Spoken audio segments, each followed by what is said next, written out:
Bon, ben, bonjour à tous et à toutes. Merci beaucoup d'être là pour cette dernière conférence à la session d'automne dans le cadre du cours sujet de pointe en écologie. Merci. Alors, aujourd'hui, on a la chance d'avoir un de nos postdoctorants qui présente, Bautis Poster, qui va nous parler de la part de la génétique à la conservation de la biodiversité. C'est une des conférences qu'on a en animaux, hein, sciences animales. On était beaucoup dans les plantes cette session-ci. Bautis a un parcours où il a travaillé en génétique des populations, en génomique, en taxinomie aussi. Beaucoup de cordes à ton arc. Et j'admire le fait personnellement que tu as travaillé sur les requins aux États-Unis, parce que moi, personnellement, ça, voilà, hein, ça prend une certaine dose de courage, il me semble. Voilà, sans plus tarder, je vais te laisser te présenter parce que tu vas présenter ton parcours dans le cadre de ta conférence. Et puis, ben, merci d'être avec nous et de nous présenter cette conférence aujourd'hui. Oui, je me suis présenté mon parcours, c'était pas idiot dans l'absolu pour montrer que les parcours en recherche sont parfois un peu tortueux et longs, sachant que le mien est loin d'être fini. Donc, j'ai une licence en biologie, physiologie, expérimentation animale, ce qui n'a rien à voir avec la conservation de la génétique. J'ai un master en biologie et écologie des écosystèmes tropicaux. Donc là encore, c'était rien à voir avec la génétique, c'était surtout de l'écologie et de la conservation. Et un doctorat en biologie marine. Déjà, mon bilan carbone n'était pas super. Je suis passé de la France à la Réunion, entre les deux, dans l'océan Indien. Après, j'ai fait 2 contrats d'enseignement à l'université, que ce soit à l'Université de la Réunion ou l'Université d'Aix-Marseille. En gros, ce sont des postes de professeur d'une année, où on a une charge de cours complète et une charge de recherche complète aussi. Après ça, je suis parti à Miami pour bosser pendant quasiment 3 ans sur la génétique et la conservation des requins et des raies, donc surtout les espèces courantes. Après ça, il y a eu le Covid, mais au milieu, j'ai quand même réussi à obtenir un contrat à l'Université de la Réunion pour continuer à travailler sur les requins, mais en génomique. Parce que jusqu'à maintenant, je faisais la génétique qui me déjà référence. Et maintenant, je suis stagiaire à l'UCO. Et entre le début et la fin, on a 15 ans, je crois. C'est comme ça. Donc, si, quand on parle de biodiversité, vous parlez de crise de la biodiversité. Une des premières choses à faire, de toute façon, c'est de définir ce qu'est la biodiversité. Ça représente la diversité des gènes, des espèces, des communautés et des écosystèmes. Ça, c'est de manière très générale. Mais ce qu'on oublie souvent de faire quand on décrit un écosystème, quand on décrit une communauté, c'est qu'on oublie la diversité phylogénétique. Une espèce n'est pas équivalente à une autre. Une communauté très, très diversifiée phylogénétiquement n'est pas la même chose qu'une communauté où toutes les espèces sont très apparentes. Et cette crise de la biodiversité, ces extinctions, les extinctions, c'est un processus naturel, ça se fait, c'est quelque chose qui se passe naturellement. Mais celle que l'on vit aujourd'hui, elle est énormément induite par les activités humaines, que ce soit la surexploitation des habitats, l'introduction de nouvelles espèces dans des écosystèmes où on n'était pas présents auparavant, que ce soit la dégradation ou des phénomènes de pollution. Face à cette crise de biodiversité, on a une volonté internationale qui est de combattre ses sources et de combattre ses effets. Par exemple, on a vu l'année dernière la signature de l'accord de Kunming-Montréal, ça. Oui, c'est ça, qui est en gros un aboutissement de plus de 20 ans à l'ONU pour promouvoir et fixer des cibles de conservation des écosystèmes et des espèces à une échelle mondiale. C'est notamment là qu'on a eu l'objectif de protéger 30% de la planète. Donc, tous ces objectifs de conservation, ces grands objectifs sont basés sur la construction de plans de conservation. Un plan de conservation, ça, c'est une description très rapide dans cette étape. C'est là-dessus que la plupart des plans de conservation sont basés, mais ça commence à dater un peu. Ça date de 2002.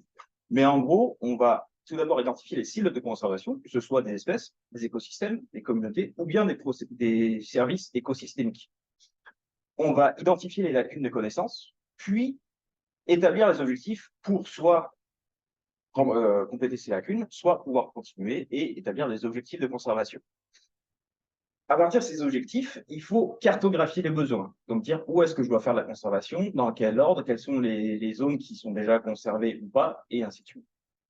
On doit faire également une évaluation de succès futur, parce que ça ne sert à rien de jeter l'argent par la fenêtre.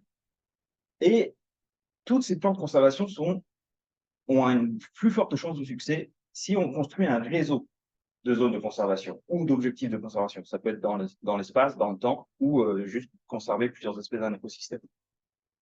Et tout ça permet d'identifier des zones critiques qui doivent être conservées avec la plus grande urgence, la plus grande efficacité.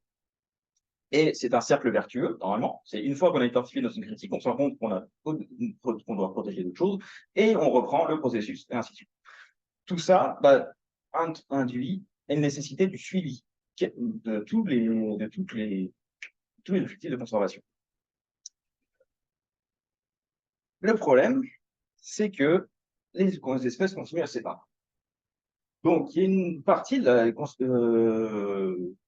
efforts de conservation sont basés sur les évaluations de l'IUCN, j'ai un trou de mémoire, qui en gros classifie les espèces en fonction de leur risque d'extinction à plus ou moins court terme.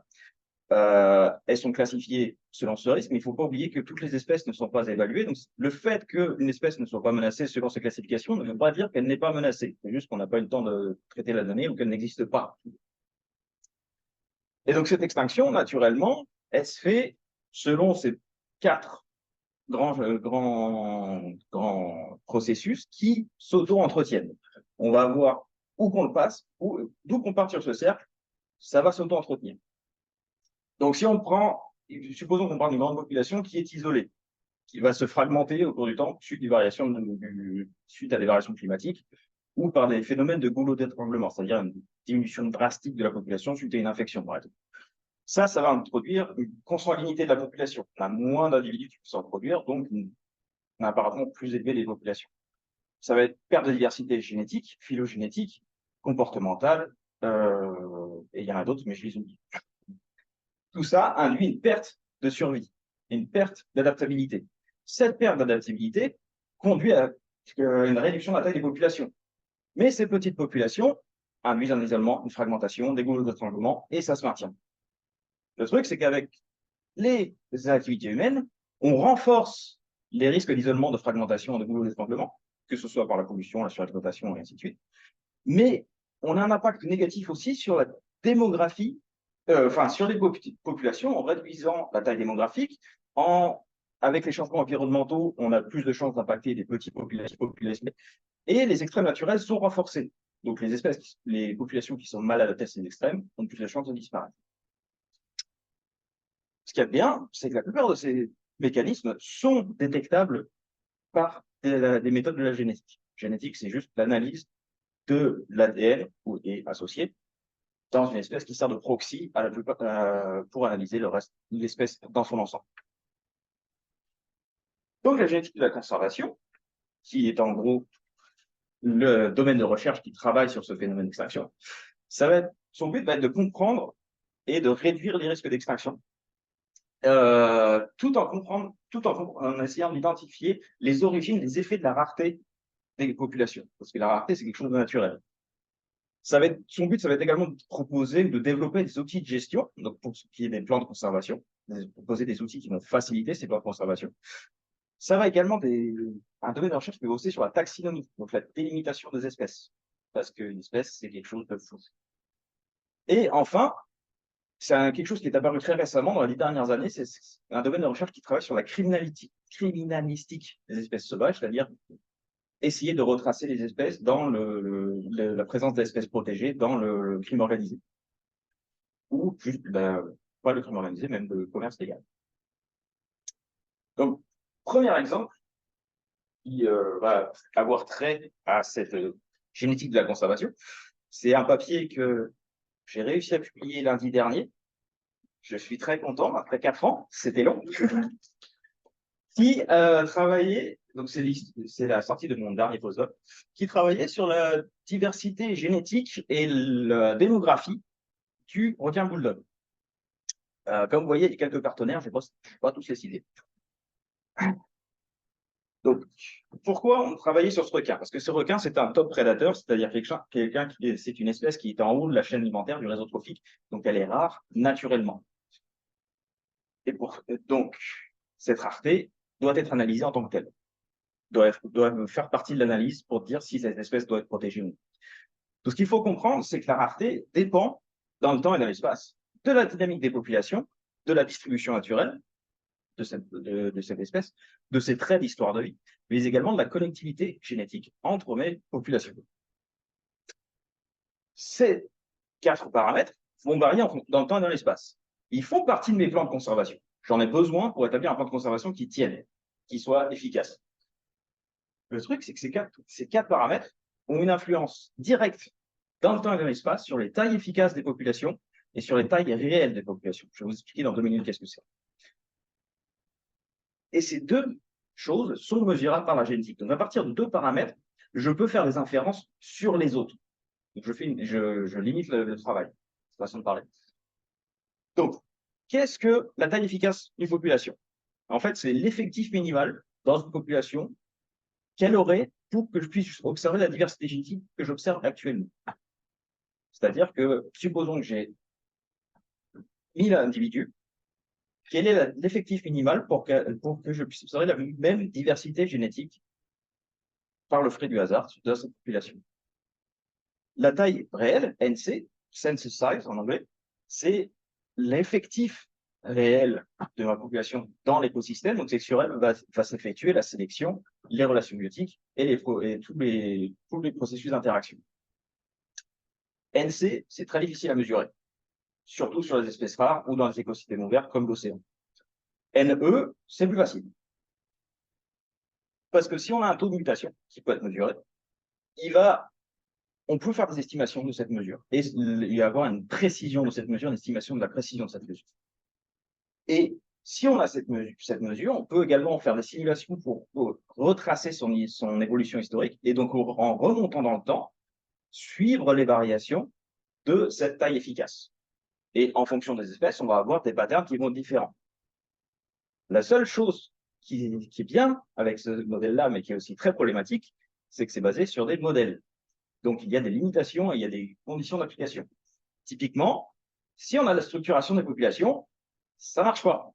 Parce que ce qu'on observe dans notre reconstruction de taille efficace dans le temps, elle est liée à la fois à ce qui se passe vraiment, mais également à la structuration des peuples. Donc, il faut d'abord modéliser la structuration des peuples avant de faire des inférences. Donc, nous, on a fait ça sur le requin bulldog. Le requin bulldog, c'est un des exemples des élasmobranches, enfin requins, raies et chimères, qui sont menacés à l'échelle globale. Il y a 40% des espèces qui sont menacées à l'échelle globale en 2021, et ça continue d'augmenter. Plusieurs de leurs traits d'histoire de vie, en fait, sont une des sources de ces risques d'extinction, parce qu'ils ont des faibles fécondités, une maturité tardive, une croissance lente. Ils utilisent des habitats pouponnières où tous les individus vont se reproduire, mettre bas, puis repartir. Et tout ça fait que la population va avoir tendance à ne pas se renouveler très vite. Donc, s'il y a un phénomène d'extinction locale ou localisé, il y a de fortes chances que la population s'éteigne. Et ça, une dernière note, c'est une classe d'anciens et cosmopolites, c'est dans le sens qu'ils sont partout dans le monde, et c'est juste connaissance générale.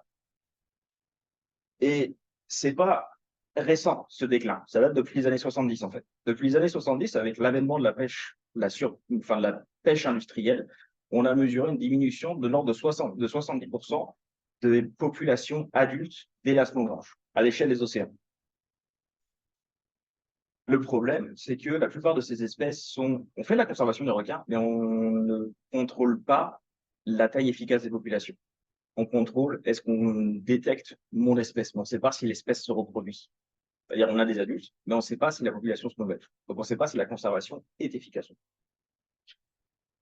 Donc, on a pris comme exemple le requin bulldog. Je vous ai mis une photo d'une des chercheuses avec qui j'ai beaucoup travaillé à Miami, qui tient un nouveau-né requin bulldog dans les mains. C'est une espèce eurialine, c'est-à-dire qu'elle peut tolérer une très grande variabilité de salinité, que ce soit de l'eau douce à de l'eau de mer. Et elle a besoin de l'ensemble pour faire son cycle de reproduction. C'est une espèce qui migre sur plusieurs dizaines de milliers de kilomètres. C'est une espèce qui est très tolérante, c'est-à-dire qu'elle peut utiliser des eaux qui sont totalement turbides, on ne voit pas à 5 cm, et des eaux totalement claires en plein océan. Elle a un haut niveau trophique, comme je vous l'ai dit, et elle utilise des pouponnières. Donc, c'est un modèle d'espèce de requin. Beaucoup fit ce modèle. C'est pour ça que c'est une espèce utile. Et sa distribution, elle est globale, mondiale. On la retrouve sur entre les tropiques, sur l'ensemble des continents. Pourquoi on utilise ce modèle? C'est tout simplement parce qu'on a constaté, enfin, on a constaté, dans le sens la communauté scientifique a constaté une diminution des captures à l'échelle mondiale, notamment liée à la surpêche. Je vous ai mis un petit synthétique de la surpêche des requins, comment ça se passe. On passe d'un requin en pleine santé à une soupe d'aileron. Au passage, c'est un site que j'ai testé. C'est à cette pêche intensive et à une absence de connectivité, en fait, c'est parfait pour tester cette nouvelle méthode d'analyse. Et elle a été classée en 2021 vulnérable, sachant que en 2020, elle a été classée comme near threatened, donc presque menacée.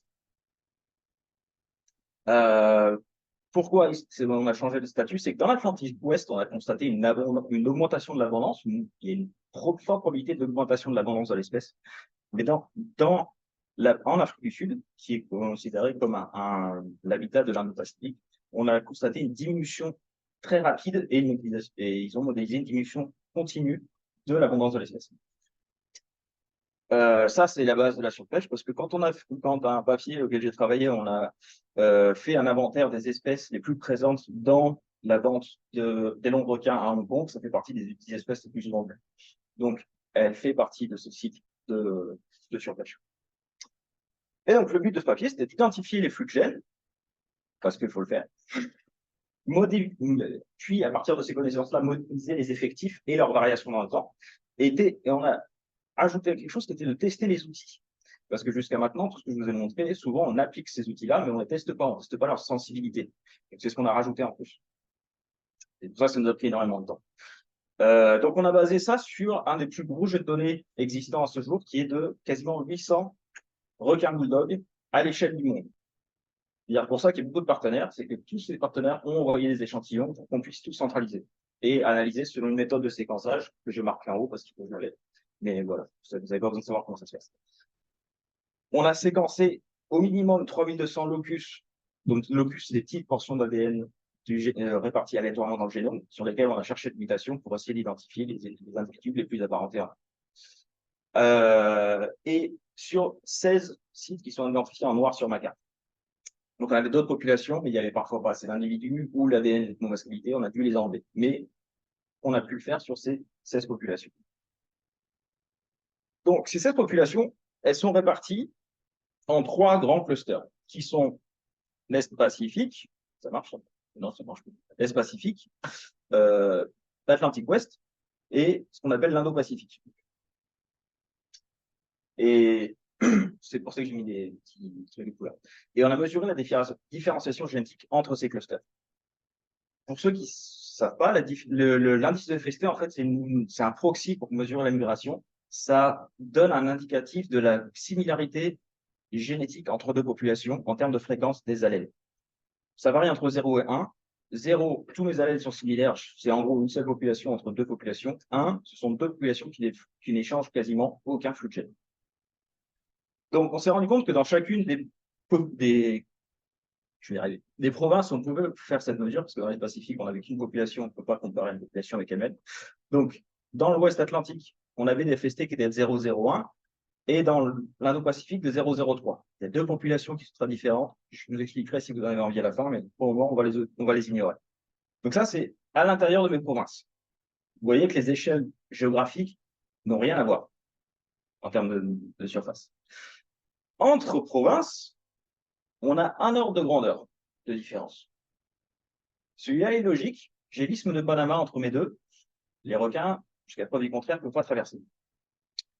Ce qui nous a le plus marqué, par contre, c'est la différenciation entre l'Ouest Atlantique et l'Indo-Pacifique à 0,6, qui est la même entre l'Est Pacifique et l'Indo-Pacifique à 0,6.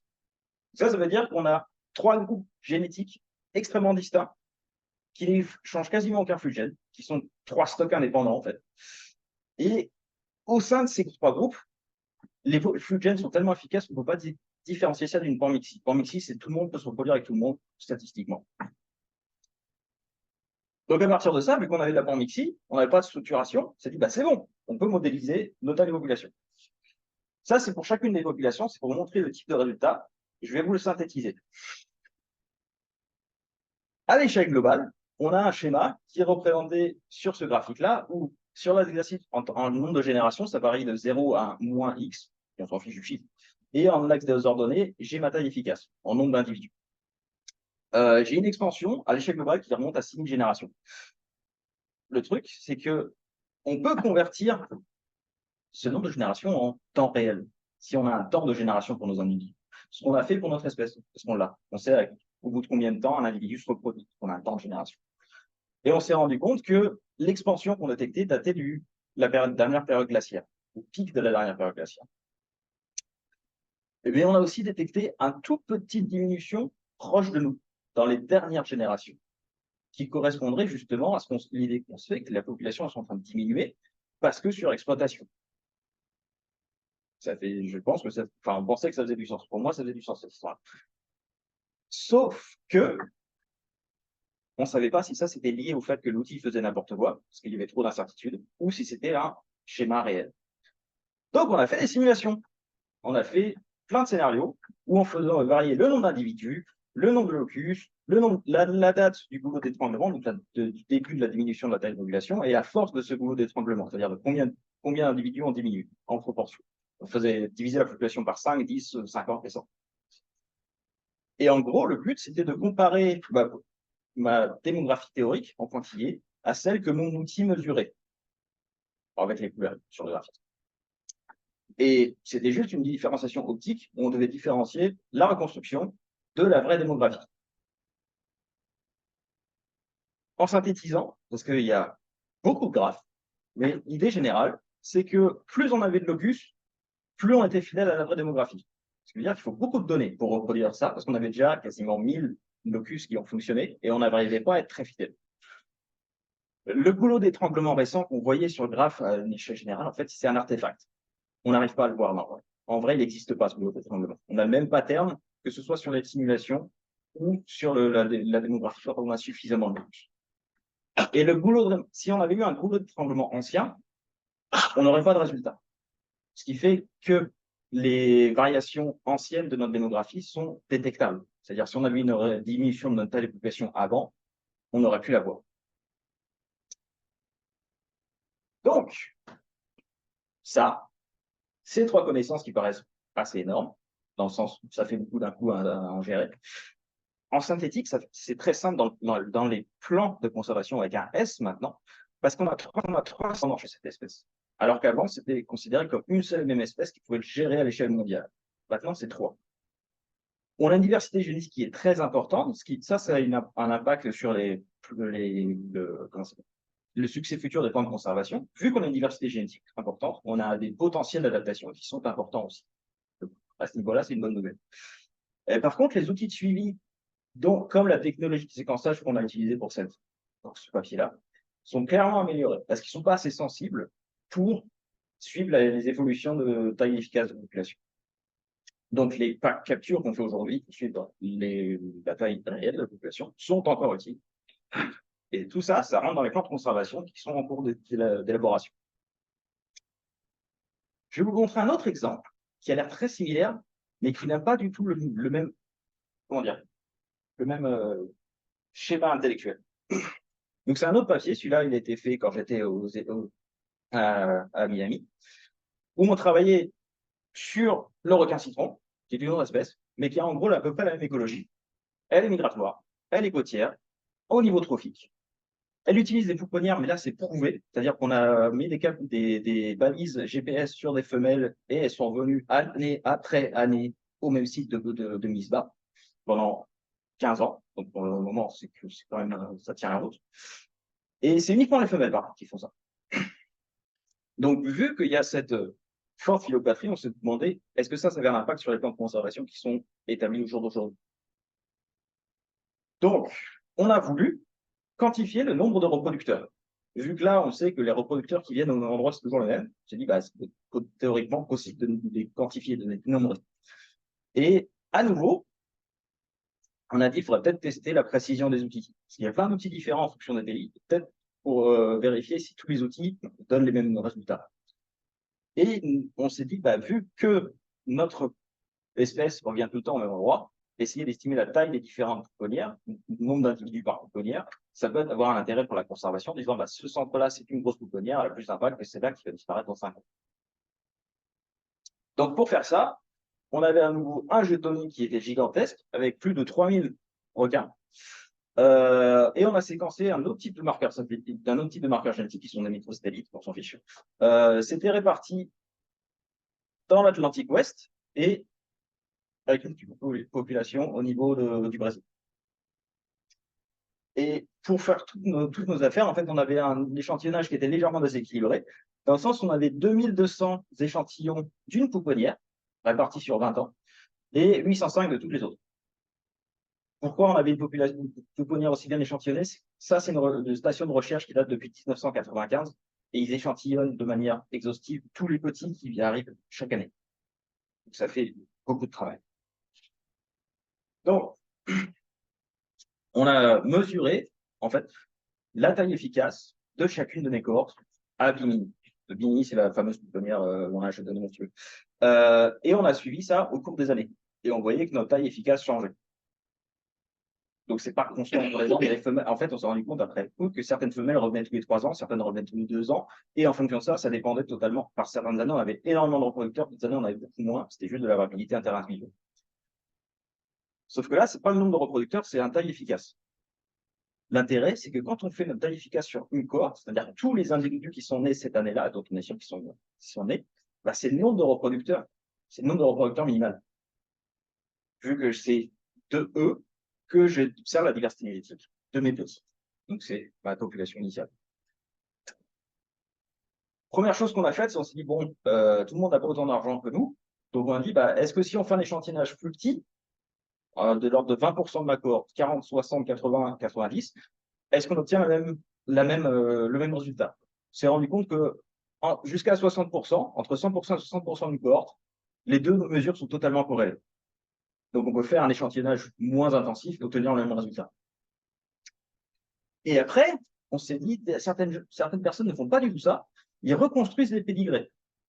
C'est-à-dire qu'à partir des génotypes des petits, ils reconstruisent le génotype de la mère et donc disent bah, combien d'individus sont apparentés entre eux, combien de parents sont nécessaires pour observer ce que j'observe. Totale corrélation. Ce qui fait qu'en fonction de ce qu'on fait, on peut obtenir le même résultat, les mêmes tendances d'année après année. Les chiffres sont différents, mais les tendances sont les mêmes. Donc, ces variations interannuelles, dans les plans de conservation, on peut les suivre de la manière qu'on veut, en fonction de l'argent dont on dispose et des laboratoires. Après, ce qu'on s'est dit, c'est est-ce qu'on peut estimer notre taille efficace de ma pouponnière de manière fiable? Pour ça, la taille efficace de la pouponnière, c'est l'ensemble des individus qui sont nés dans cette pouponnière pendant le temps d'une génération, qui est de 13 ans. Donc, malgré tous les petits qui étaient nés pendant 13 ans, estimer la taille efficace pour déterminer le nombre de reproducteurs. D'abord, on s'est rendu compte que si on avait juste 10% de notre jet de données, on avait quasiment la même chose que si on avait nos 1500 individus. C'était quand même pas très nécessaire d'échantillonner tout ça. Mais en plus que notre moyenne harmonique entre les tailles d'échantillonnage était très stable. Donc même si on a moins, on peut prendre la moyenne harmonique, ça marche. Et donc, l'échantillonnage n'est pas nécessaire. L'échantillonnage exhaustif, pardon, il n'est pas nécessaire. Et le nombre de reproducteurs est suffisant pour suivre l'état de ma pouponnière. Je n'ai pas besoin d'avoir une taille efficace de population. Juste, je suis le nombre d'individus par année et c'est suffisant. Donc, c'est un terme, je peux rater une année d'échantillonnage, c'est pas grave. Et vu on s'est rendu compte qu'on pouvait faire ça sur une pouponnière, on l'a fait sur toutes. Et on s'est rendu compte qu'elles avaient toutes des tailles efficaces très, très, très différentes. Donc, on a certaines zones où il y a des plans de protection. Quand il y a 11 reproducteurs, est-ce que c'est nécessaire de dépenser autant d'argent pour protéger cette espèce-là? C'est une question qu'il faut poser. Et donc, les unités, vu qu'elles sont indépendantes, ça veut dire que j'ai des unités démographiques indépendantes. Donc, même si j'ai une norme de répartition qui est très, très large, mes unités démographiques sont indépendantes, donc mes plans de gestion doivent être centralisés sur mes pouponnières. Donc, si on résume, comment ça rentre dans les plans de conservation?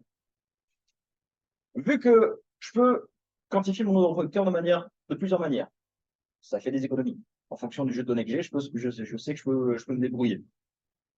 Je sais maintenant que le nombre de reproducteurs varie en fonction des années des pouponnières. Donc, faire un suivi général, ça n'a aucun sens. Donc, il faut dépenser plus d'argent. Super. Et que mes pouponnières sont indépendantes, j'ai plus une gestion internationale, j'ai une gestion qui va être à la fois étatique, enfin dans le sens chaque pays pourra faire ce qu'il veut, devra s'adapter aux conditions locales, mais en plus à faible échelle. Vu que j'ai des pouponnières qui sont totalement indépendantes et que la taille de la pouponnière varie avec la taille de l'habitat, il faut que je protège aussi l'habitat de la pouponnière. Typiquement les mangroves. Le problème, les mangroves, c'est ce qui va disparaître le plus rapidement avec le réchauffement climatique. Donc, ça, c'était 2 exemples centrés sur les requins, avec 2 espèces qui semblent avoir une écologie similaire, mais les résultats sont totalement différents. Dans un cas, je peux faire de la gestion à l'échelle globale, quasiment globale. Dans l'autre, il faut que je fasse de la gestion à l'échelle extrêmement locale, juste parce qu'il y a l'utilisation d'habitats photoniques. Bon, je vais maintenant arriver au Québec.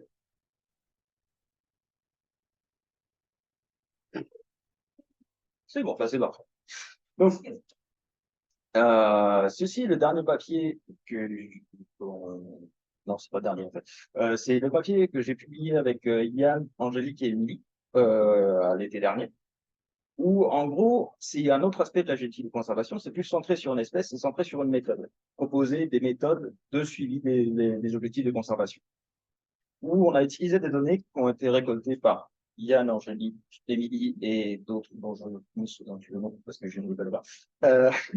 Qui ont échantillonné l'eau des étangs vernaux dans le territoire de Kénock et essayé de déterminer la diversité des amphibiens dans ces échantillons d'eau. Et comparer ça aux méthodes d'inventaire conditionnel. Donc, les amphibiens, pourquoi travailler dessus? Parce que c'est rigolo. Et de deux, ils ont des écologies et des comportements très variés au sein des espèces, enfin, entre espèces, entre clades, entre genres, enfin, il y en a partout, dans tous les sens, et tout le monde fait ce qu'il veut. La seule chose qui est importante pour ces espèces-là, c'est qu'elles ont besoin d'eau à un moment pour pouvoir réaliser leur reproduction. Même s'il y en a dans les déserts, elles ont besoin d'eau pour pouvoir se reproduire. Et le truc, c'est que vu que les amphibiens sont menacés à l'échelle globale, à la fois par les activités humaines, donc transformation des habitats, surexploitation et ce genre de joyeuseté, mais également par une épizootie fongique mondiale. C'est-à-dire qu'il y a une maladie fongique qui est en train d'avoir lieu en ce moment, qui fait disparaître des populations des espèces à une vitesse grand V. Si je me souviens bien, Yann pourra peut-être me corriger plus tard, c'est lié à l'introduction d'espèces qui ne devraient pas être là où elles devraient être. Parce que certaines espèces d'amphibiens vivaient, enfin, supportaient cette infection, introduction dans un autre écosystème, la catastrophe. Pas ici, non, il fait trop froid. Mais je crois qu'au sud des États-Unis, genre Floride. C'est le début de l'Afrique au départ, ouais. dans des grenouilles africaines, là, ouais. Quand ils emballaient ça partout. C'est ça. Donc, il y en a en Floride, il y en a en Amérique centrale, et avec réchauffement climatique, ça va arriver. Ça monte, c'est ça, je crois. Ça, je sais pas vraiment. Donc, j'ai oublié de vu ce matin, je sais. Champignon aquatique. Mais donc, en gros, les amphibiens sont menacés. Donc, et c'est là-dedans que la génétique de la conservation peut introduire quelque chose, parce qu'on peut faire des inventaires et des suivis.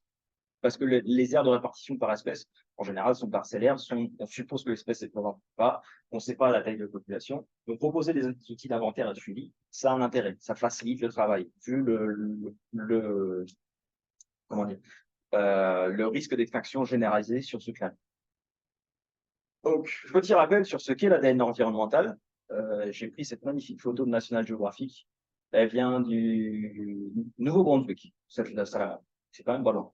L'ADN environnemental, en fait, c'est l'ADN qui est dans l'ensemble de l'environnement, qui est libéré par tous les organismes, que ce soit lors de leur reproduction, suite à des blessures, suite à le fait de perdre des bouts de peau, aux déjections. On libère de l'ADN en permanence.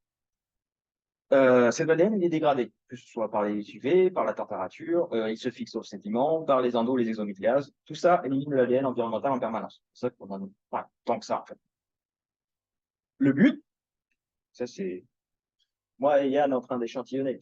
Le but, c'est de collecter cet ADN, de le fixer sur un substrat, notamment une membrane de silice telle que là, pour pouvoir l'extraire l'amplifier et dire quelles espèces étaient présentes à cet endroit. Parce que si j'étais avec une espèce, je savais, si j'étais avec l'ADN de l'espèce, ça veut dire que l'espèce était présente à un endroit à un moment donné. Il y a plein de méthodes de dire si une espèce est présente. Nous, ce qu'on a utilisé, c'est la méthode du séquençage métabarcoding. C'est un beau barbarisme anglais. C'est pour dire, on séquence toutes les séquences ADN dans l'échantillon. Et après, on retrouve nos petits en disant ça, c'était l'espèce, ça, c'était l'espèce, ça, c'était l'espèce, à l'aide d'une base de données. Cette base de données, elle contient quasiment toutes les espèces animales du Québec, si je dis pas de bêtises. Et en gros, on va dire pour chaque site ou chaque filtre, dire j'ai telle espèce présente, l'ADN de telle espèce est présent sur tel filtre. Et donc, on peut dire où est-ce qu'elle était présente, vu qu'on sait où est-ce qu'on l'a échantillonné. Problème, comme d'habitude, avec tous ces nouveaux outils, quelle est la fidélité, la robustesse, la sensibilité, dans quelle mesure je peux m'en servir pour prendre le pas, compléter ou remplacer les outils traditionnels. Pour ça, on a échantillonné, enfin, ils ont échantillonné 12 étangs, enfin, il y a eu plus, mais c'est plus là qu'on a utilisé, à Kenok, en suivant deux approches. Un inventaire traditionnel où, en gros, ils ont déployé des enregistrements, des enregistreurs, déposé des pièges, fait de la recherche active de toutes les espèces d'amphibiens présentes et l'identification a posteriori quand c'est dans le cas des enregistrements audio, pour dire quelles espèces j'ai pu échantillonner qui étaient présentes, que j'ai vues ou que j'ai entendues. En parallèle, autour de ces étangs vernaux, enfin dans ces étangs vernaux, on a collecté de l'ADN et on a fait un métabarcodique des métazoaires, donc de l'ensemble des animaux. Il y aurait des amphibiens aussi. Ça, c'était en 2019. Donc la distance entre les étangs vernaux, elle est assez faible. Et du coup, on a fait ça à l'échelle. On n'a pas fait d'analyse fine à l'échelle des étangs, on a fait à l'échelle d'un échantillonnage si on avait fait ça sur la réserve de Kenap. Et on a obtenu deux listes d'espèces. Une échantillonnage traditionnel, une échantillonnage ADNE, et on a comparé les deux. Donc, en termes de fidélité, ça rend pas mal quand même. En vert, vous avez les espèces trouvées avec la méthode traditionnelle. Pas besoin de dire les noms, mais voilà. Vous en avez 10, si je ne dis pas le. En bleu, c'est celle en ADN. On voit qu'il y a quand même 8 espèces qui sont en commun. Il y a certaines espèces qu'on retrouve partout avec les deux méthodes. Donc, il y a quand même une certaine fidélité, elles se suivent quand même pas mal. Mais il y a des espèces qu'on retrouve que dans un cas ou que dans un autre. Donc, est-ce que c'est lié à juste de la variabilité? Est-ce que c'est lié au fait que certaines espèces sont plus détectables d'une manière ou d'une autre? C'est là que les analyses suivantes sont. À partir de juste deux listes d'espèces, on peut dire est-ce qu'une méthode est meilleure qu'une? Notamment là, où on a une différence de une. Donc, on a fait simplement une coproraméfaction où, en fonction du nombre d'étangs échantillonnés, combien d'espèces j'ai retrouvé selon l'approche traditionnelle et selon l'approche avec ADN. Et on a fait également l'indice de SHA-O2 qui représente la probabilité d'échantillonner une nouvelle espèce quand je l'ai déjà échantillonnée avant. En gros, ça me dit quelle proportion de la diversité de l'écosystème j'ai raté. Plus il est élevé, plus ça veut dire que j'ai raté une grande proportion de la diversité. Donc, mon écosystème est riche. Il s'avère que les deux méthodes peuvent, en théorie, détecter un nombre différent d'espèces. C'est-à-dire que, traditionnel, je peux en théorie détecter 18 espèces, il n'y en a pas 18. Hein. C'est juste un chiffre théorique. Et l'ADN peut en détecter 13. Ça veut dire que je suis plus proche de l'asymptote avec l'ADN. Donc, les sites que j'ai échantillonnés avec l'ADN étaient plus similaires entre eux. Alors que le traditionnel, j'avais plus de chances d'échantillonner des nouvelles espèces ou des choses que j'avais échantillonnées qu'une seule fois avant. Donc, j'ai plus de variabilité avec les méthodes traditionnelles. Et là-dessus, on a rajouté la sensibilité, où en gros, on a dit quelles espèces j'ai échantillonnées 3 fois avec l'ADN et quelles espèces j'ai échantillonnées 3 fois avec les méthodes traditionnelles. Si mes deux méthodes étaient strictement similaires, elles devraient être toutes sur la droite. C'est-à-dire que si je la détecte avec l'ADN, je dois la détecter avec le traditionnel. On se rend compte que ce n'est pas du tout le cas. Et qu'on a deux groupes, à peu près, avec un groupe d'espèces qui est plus facilement détectable avec l'ADN et un groupe d'espèces qui est plus facilement détectable avec les méthodes traditionnelles. Et ça, c'est logique, parce que celles détectables avec l'ADN, en fait, ce sont celles qui sont plus inféodées à l'état vernal, que ce soit pour leur reproduction ou pour leur survie, pour l'ensemble de leur cycle de vie, alors que celles qui sont plus détectables, Puis il y a le traditionnel, c'est celles qui sont le plus loin dans la forêt, qui chantent et qui vont se reproduire une fois et après c'est fini. Donc si on l'a raté, eh ben on l'a raté. Alors qu'avec l'ADNE, si l'espèce est en permanence dans mon écosystème, j'ai plus de chances de l'écarter. Et donc ça, c'est pas une bonne nouvelle. Enfin, si, mais c'est pas une bonne nouvelle pour les plans de conservation parce que bien que l'ADNE invente une partie de la biodiversité, pas tout, mais une bonne partie, les méthodes traditionnelles ont certaines lacunes. Donc en fait, il faut compléter les méthodes traditionnelles avec de l'ADNE si on veut une vraie représentation de la diversité des amphibiens. Ce qu'il est nécessaire de faire, notamment dans les activités de foresterie, on doit dire si une espèce est présente ou pas dans mon écosystème. Avec l'échantillonnage traditionnel, je risque de zapper certaines espèces qui sont là, mais que je n'ai pas détectées parce qu'elles ne chantent pas, particulièrement les salamandres. Et donc, il nous faut des plans de conservation et pas un seul plan de conservation des amphibiens. Voilà. Donc, ça, c'était 3 exemples. Je vous donne d'autres. J'ai d'autres exemples ici, donc je n'ai pas le temps de parler. Mais que ce soit, en fait, le premier, c'est on utilisait la DNE pour faire un suivi migration des requins, voir si ça fonctionnait. Bonne nouvelle, ça fonctionne, on peut s'en servir dans certaines conditions et ça fonctionne bien. C'est un deuxième papier, c'est de la taxinomie intégrative. Donc en fait, c'est pourquoi je l'ai mis là-dedans, parce que c'est de la taxinomie intégrative sur les coraux. Les coraux sont en voie de disparition, ils sont menacés à l'échelle globale suite à cause de réchauffement climatique et de l'acidification des océans. Et il y a une espèce modèle dont on se fictionne, qui est marquée l'article, qui est souvent utilisée pour modéliser le futur des populations. Espèce modèle signifie une espèce qu'on utilise partout pour reproduire des expériences. On a fait de la taxinomie intégrative, on s'est rendu compte que cette espèce-là, elle n'était pas claire dans le sens plein de morphologies différentes, même lignée génétique, différentes lignées génétiques, même morphologie, alors que la taxinomie des coraux est basée sur la morphologie, en grande partie. Ce qui fait que plein d'expériences ne sont pas comparables. Donc, que ce soit en biologie du développement ou en conservation, dire telle espèce est plus sensible ou pas à la acidification, sont sur la sellette à cause de ça. Et le dernier papier, c'est la criminalistique, c'est le schéma que je montrais dans le requin bulldog, où on a fait un inventaire des espèces de requins dans le commerce à Hong Kong, c'est du commerce légal. Et on s'est rendu compte que la plupart des espèces vues étaient sous statut de l'IUCN. Mais elles étaient quand même commercialisables parce qu'elles étaient transformées. Et si on ne fait pas, si on n'utilise pas l'ADN pour identifier les espèces qui sont dans les containers, on ne peut pas dire si le commerce est légal ou pas. C'est un autre exemple de génétique de la conservation. Et maintenant, à Hong Kong, il y a des saisies aléatoires des douanes où, en gros, ils prennent des échantillons au hasard, ils font identification dans les 20 minutes de l'espèce. Est-ce qu'elle est protégée? Oui, non. Saisie du conteneur? Oui. Et ça, c'est sur les 3 dernières années. Ça s'est développé. Et voilà. Et ça, c'est les principaux genres avec qui j'ai travaillé jusqu'à là-bas.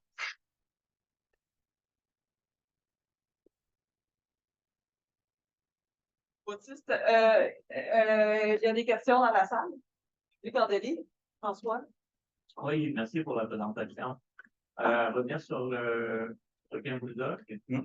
Les 2 populations qui sont de chaque côté de l'Amérique centrale, donc spécifiquement, c'est une grosse différence dans le make-up génétique des populations. C'est une barrière, on s'entend. Mais étant donné les conditions environnementales de chaque côté, avec un océan froid, capacité d'un océan plus chaud pour des gaz et de l'Atlantique, même s'il y avait échange flux génétique entre les 2 populations, est-ce qu'il y aurait quand même une structure génétique entre les 2 populations?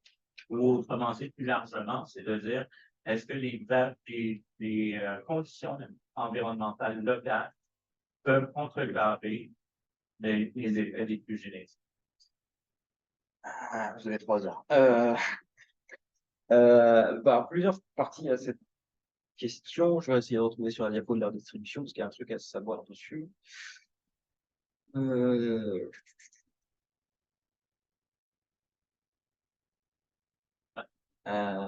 Donc, ouais, ça vaut mieux là-dessus. Donc, en fait, le truc, c'est que le requin bulldog, il est extrêmement tolérant. On dit c'est une espèce tropicale, elle survit jusqu'à 18 degrés. Elle se reproduit jusqu'à 18 degrés. Donc, certes, l'océan est légèrement plus frais côté de l'Amérique centrale. Et encore, ça se discute parce qu'au niveau côtier de l'Amérique centrale, ça reste, il y a des coraux. C'est encore du 24 degrés tranquille toute l'année. Donc, les flux de gel, s'il y en avait, et si les individus survivaient, parce que mesurer des flux de gel signifie que tu mesures les résultats de la sélection aussi, ça se verrait, vu qu'il y aurait survie. S'il n'y a pas de survie, même s'il y a des individus qui transitent, je ne peux pas le voir. Donc, il peut y avoir des transferts démographiques, genre des adultes qui se baladent à droite à gauche, mais ce qu'on mesure avec la génétique, c'est le résultat de la migration, de la sélection et de la reproduction. Et c'est au bout de plusieurs millénaires. Donc, parce que là, je ne vous ai pas tout présenté ce qu'il y avait dans le papier. On a fait aussi une datation des dates de séparation entre mes clusters. Et ils correspondent à la création des barrières biogéographiques. Pas en termes de date, parce qu'on a des problèmes de données. Ça fait partie des problèmes du jeu de données qui n'est pas parfait. Mais en termes d'ordre d'apparition, on a d'abord une séparation entre l'Indo-Pacifique et ces deux provinces, avec l'apparition ici du courant du Bengala, qui est un courant froid qui, l'eau passe de... Quelle température? C'est très fort. Enfin, ici, là, c'est 4 degrés. Ici, c'est 18-20 degrés, en l'échelle de 100 km. Donc, il y a une vraie barrière. On a cette barrière-là qui date de 65 millions d'années, voire plus. Donc, il n'y a aucun flux de gel. Et on a cette barrière-là qui date de 2 millions d'années. Donc, on a d'abord ce groupe-là qui s'est séparé de ces deux groupes, puis ces deux groupes-là qui se sont séparés avec l'isthme de Panama. Donc, on peut mesurer avec les flux de gel, justement, la séparation, le tempo de séparation, les flux de migration, on peut le modéliser en théorie, entre mes différents clusters. Je ne sais plus du tout si j'ai répondu à la question. Il reste un bout est-ce que les flux génétiques sont suffisants pour contrer les effets de la sélection naturelle par les conditions locales? Alors ça, tu peux le quantifier justement avec les méthodes de modélisation. Tu peux dire, en fonction de la diversité génétique que j'observe ici, celle que j'observe ici, dire quel est le flux de gènes que j'observe entre mes populations, est-ce qu'il est vraisemblable ou pas. Donc à partir de là, tu peux dire, bah, si ce que j'observe, c'est pas discernable de pas de migration, ça veut dire que même s'il y a du flux de gènes, je le verrai là. Mais c'est de la modélisation. Et tu es quand même capable de déterminer s'il y a un budget. Ouais. Okay. Et en fait, c'est des méthodes de machine learning où, en gros, on présente le jeu de données tel que l'on l'a nous, et on fait plein de simulations qui dit, dans ces conditions-là, j'obtiens telle diversité génétique avec telle incertitude, à quel jeu de données mon jeu de données observé correspond. Ça permet de faire des sélections de paramètres et des valeurs de paramètres de méthodes de migration, de méta population. Bon, je viens de te voir. Oups. C'est pas qu'elle a trouvé un bon choix. D'autres questions?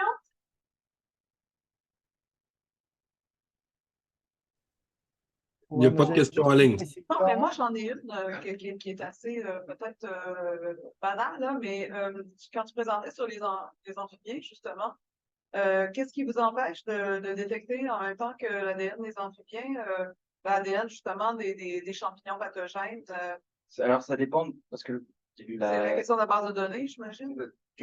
Ta base de données soit complète, mais pour dire ça, c'est associé à telle variété de champignons. Mais aussi, c'est dans le séquençage. Tu vas utiliser des amorces différentes en fonction de ce que tu cibles. Là, ce qu'on a ciblé, c'est les métazoaires, et encore, il y en a qu'on n'a pas réussi à identifier, parce que les amorces ne sont pas parfaites pour ce groupe-là. Donc, mais on peut techniquement réutiliser un échantillon et le reséquencer avec d'autres amorces pour dire, bah, ce coup-ci, je veux savoir avec quel champignon il y a, ou quelle bactérie, et pas les animaux. Okay. En fonction de ce que tu veux. Une question, pas d'autres inspirations qui vous est venue? Oui, j'avais. Est-ce que vous m'entendez? Oui, il y a Yann en ligne. Après, il y aura Yann qui aura une question. Je pense que c'est à toi, Yann. Oui, donc dans le cas du requin bouddha, on voudra probablement dans un plan de conservation aussi viser l'échelle génétique. Ouais. Donc, je te pose un exemple concret qui se déroule en ce moment, hein, où on a, avec les changements climatiques, des superpositions vers de distribution qui n'existaient pas auparavant. C'est le cas du grizzly avec l'ours polaire, et ça donne des gros larves ou des petits comme descendants et des descendants supplémentaires. Et tenant d'une conservation pure et dure, qui veulent que les espèces gardent leur intégrité au niveau génétique, suggère d'abattre tous les hybrides pour être ici. de cette superposition des aires de distribution. Alors, est-ce que dans le contexte où il y a un changement climatique qui va forcer de plus en plus ce genre de superposition et d'hybridation, pour sauver de l'argent, on va dire comme ça, qu'est-ce qui est le plus efficace de faire en termes de sauver de l'argent et sauver de la biodiversité? Tuer les hybrides ou bien laisser faire? Je vais répondre avec juste mon temps de réflexion de maintenant, parce que c'est une question assez profonde, en fait, comme truc. C'est que, d'un point de vue purement génétique, que tuer des hybrides, tu as peu de chances de perdre la diversité génétique. Elle va juste être mélangée. Donc, la diversité génétique, quand tu considères la biodiversité comme juste la diversité des gènes, vu que tu as de la reproduction, que les gènes se transmettent, ils sont pas perdus. D'un point de vue fonctionnel, l'écosystème et compagnie, il faudrait tout mettre sous cloche et on coupe toutes les balles et on arrête de produire du CO2. Ça ne va pas arriver très bientôt, si j'en crois les mouvements à Dubaï en ce moment. Donc, vouloir mettre la biodiversité sous cloche, ça ne fonctionne pas. Ce n'est pas possible. Donc, et vouloir tout tuer, c'est bien rigolo, mais le problème, c'est que ces ours, ils sont là et il faut faire avec. Donc, moi, je dirais que non, ça ne sert à rien. Et que si on continue, le fait que l'ours polaire disparaisse parce que modification de l'habitat, eh ben, on ne pouvait pas faire grand-chose à part arrêter de produire du CO2. Ça ne sert à rien. On peut dépenser de l'argent si on veut, mais ça n'a pas grand-chose. Voilà, c'est mon avis. Ouais. Il y a Yann aussi après. Vas-y Yann. Ouais, ben, c'était juste une précision pour les Attends, faut que je monte le champignons. son. On n'entend rien. Bon. Attends, je vais essayer de mettre du son. Audio settings. Tu peux juste répéter la question, Baptiste? Vas-y. OK. Ben, c'était juste une précision sur le champignon. Là, c'est de la chytridiomycose, ça s'appelle. Et il y en a au Canada, sauf que les espèces canadiennes ne sont pas sensibles à ce champignon-là. Elles sont porteuses, mais ça ne les affecte pas. Par contre, il y a une nouvelle espèce qui a été identifiée en Europe. Et si elle arrive au Canada, enfin en Amérique du Nord, là, toutes nos espèces sont sensibles à cette nouvelle espèce, mais elle n'est pas encore arrivée. Encore. Amenez pas des grenouilles. Merci. Et oui, ben pour la question de Karine, bien sûr, on peut la détecter aussi. Juste, c'est ça, c'est ce qu'a dit Bautis. On n'utilise pas les amorces, mais il y a des amorces pour détecter ces champignons. Merci.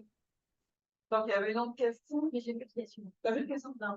Bon, ben, Je vais résumer. tout est répondu, mon Dieu, la vérité. Est-ce qu'il y a une dernière question dans la salle ou pas? François, t'en as encore une dans le backstore? Non, C'est bon?